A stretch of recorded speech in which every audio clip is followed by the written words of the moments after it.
नमस्कार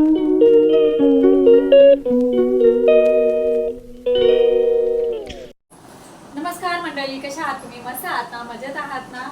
तर नवीन दिवसाची नवीन सुरुवात. आता बघितलं तर वाजले 9:30.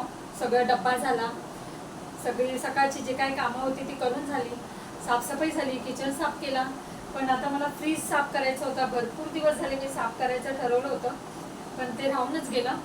तर आता मी करते, कसं साफ करते, कसं अरेंजमेंट करते फ्रीजमधलं ते तुम्हाला दाखवते. चला.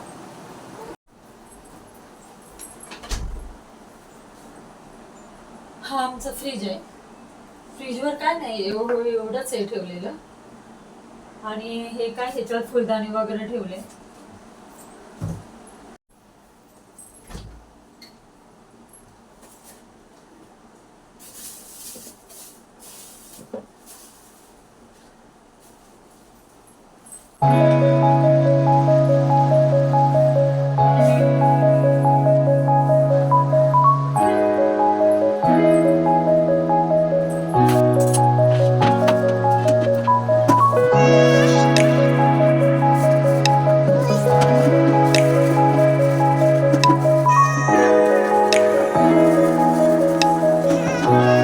तुम्हाला दाखवला, पण आता मी साफ कसा केलाय सर्व दाखवते तुम्हाला आतमध्ये. सर्व झाले, आता साफसफाई करू. हे बघा,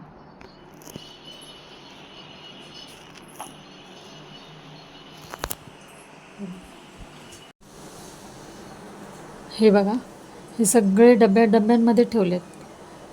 हे सगळं साफ करून, कोथिंबीर वगैरे, कढीपत्ता, आलं लसणाची पेस्ट आहे, मिरच्याचा बॉक्स आहे, मिरच्या साफ करून ते ठेवल्यात. हे बघा,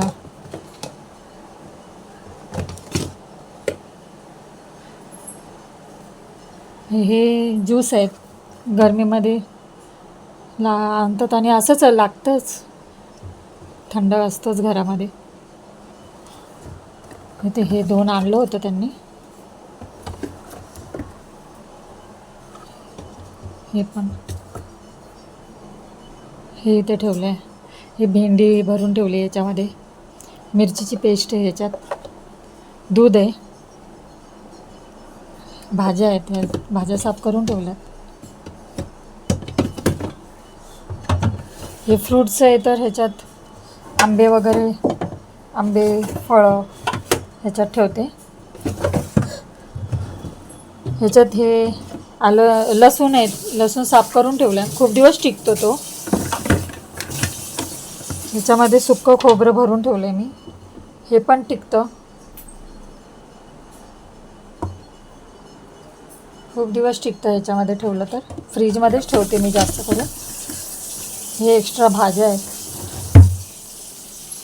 ते ह्या बाजूने बघू, ह्याच्यामध्ये सगळं सुंठ पावडर, वेलची पावडर, गरम मसाला हे याच्यात ठेवल्यात ह्या बरण्यांमध्ये छोट्या छोट्या. ह्याच्यात आपली खसखस वगैरे, काय तीळ वगैरे, शेजवान सॉस हे ते भरून ठेवलं आहे. हे इनो वगैरे इथे ठेवलं आहे छोट्या बॉक्समध्ये. ह्याच्यामध्ये हे लिंबू ह्याच्यात ठेवले, टिकतात असे ठेवले की. हे बघा,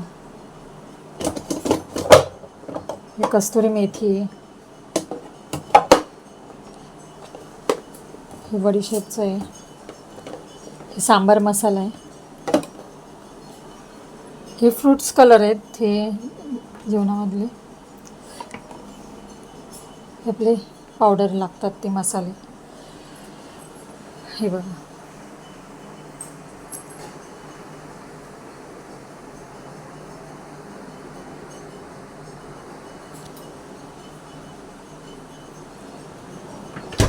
आणि खाली मी अरेंज केले, खाली तो फ्रीझरचा भाग आहे, तर काही जास्त काय ठेवत नाही मी त्याच्यात. ते कडधान्य ठेवलेत ह्याच्यामध्ये, ह्याच्यामध्ये भरून ठेवलेत. आईस बॉक्स आहे, ह्याच्यामध्ये मैदा वगैरे, रवा आळ्या लागतात ना बाहेर ठेवल्यावर, त्याच्यामुळे मग मी ह्याच्यातच ठेवते. मैद्याचं पीठ, थोडंसं रवा, हे ह्याच्यात ठेवलं आहे बस.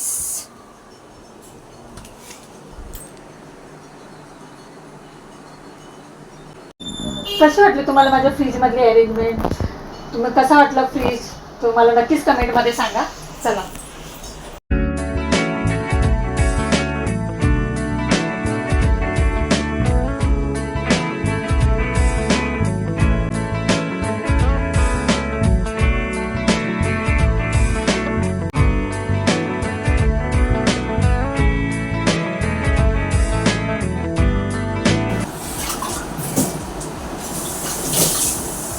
आता कोणी नाही घरी, तर बनवते आता कॉफी एकटीसाठी. काय करणार. आता दिवा लावायची वेळ झाली. देवाची गाणी लावते.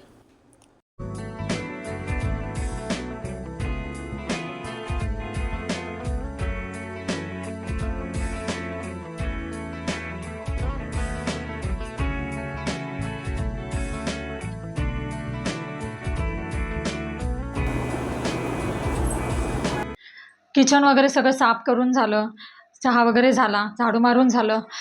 पण मला एक सांगायचं आहे की 6:30च्या नंतर ते 8 वाजेपर्यंत लक्ष्मी माता यायची वेळ असते. तर सगळं साफसफाई असेल किंवा लक्ष्मी माता आली तर ती पूर्ण घरभर फिरत असते. तिचा वास पूर्ण आपल्या घरामध्ये राहावा, खूप वेळ राहावा. त्याच्यामुळे सगळं हे साफसफाई करणं जरुरी असतं. लक्ष्मी माता येण्याच्या वेळेस दरवाजे उघडे ठेवावे. सर्व लाईट आतमधली, हॉलमधली, किचनमधली सर्व लाईट चालू ठेवावी. आणि अगरबत्ती, दिवा, अगरबत्ती, धूप लावावा. देवाची गाणी वगैरे लावून मी आपली चहा पीत बसले. नंतर मग सगळं देवाची पूजा वगैरे झाली. तर मला हेच सांगायचं. आणि आवर्जून अजून एक गोष्ट सांगायची आहे की आपण डेली सकाळ संध्याकाळ देवाची पूजा करतोच, पण मंगळवारी, गुरुवारी, रविवारी असे उपवासाचे दिवस असतात किंवा पौर्णिमा, त्यावेळेस नारळ वाढवायचा. महिन्याला नारळ वाढवा. त्यामुळे घरात सुख, शांती, समृद्धी नांदते. कुलदेवतेच्या नावाने नारळ आपल्याला वाढवायचा आहे. तो नारळ वाढवल्यानंतर आपण घरामध्ये प्रसाद घ्यायचा. देवाला ठेवायचं खोबऱ्याचे तुकडे आणि नंतर मग घरात प्रसाद घ्यायचा. पण कुलदेवतेच्या नावाने नारळ नक्कीच वाढवा. बघा तुम्हाला काय अनुभव येतो. नारळ वाढवताना बोलायचं, हे कुलदेवता तुमच्या नावाने मी नारळ वाढवतोय, दर महिन्याला नारळ वाढवतोय, तर माझ्या घरात सुख शांती लाभू दे, पैसा पाणी येऊ दे, दुःख दारिद्र्य दूर कर, असं बोलायचं आहे. नारळ वाढवायचं आणि आपल्या घरात प्रसाद घ्यायचा आहे.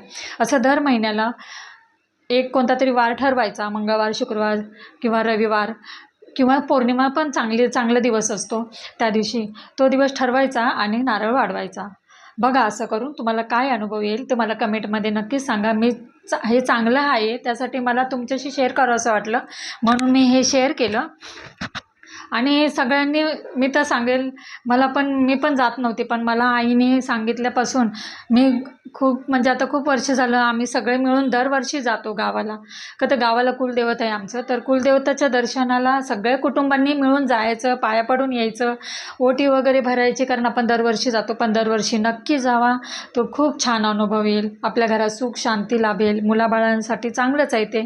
त्याच्यामुळे सगळ्यांना कुटुंबांना नाही जमलं तर एकाने तरी का होईना जावा, पण दरवर्षी जावा.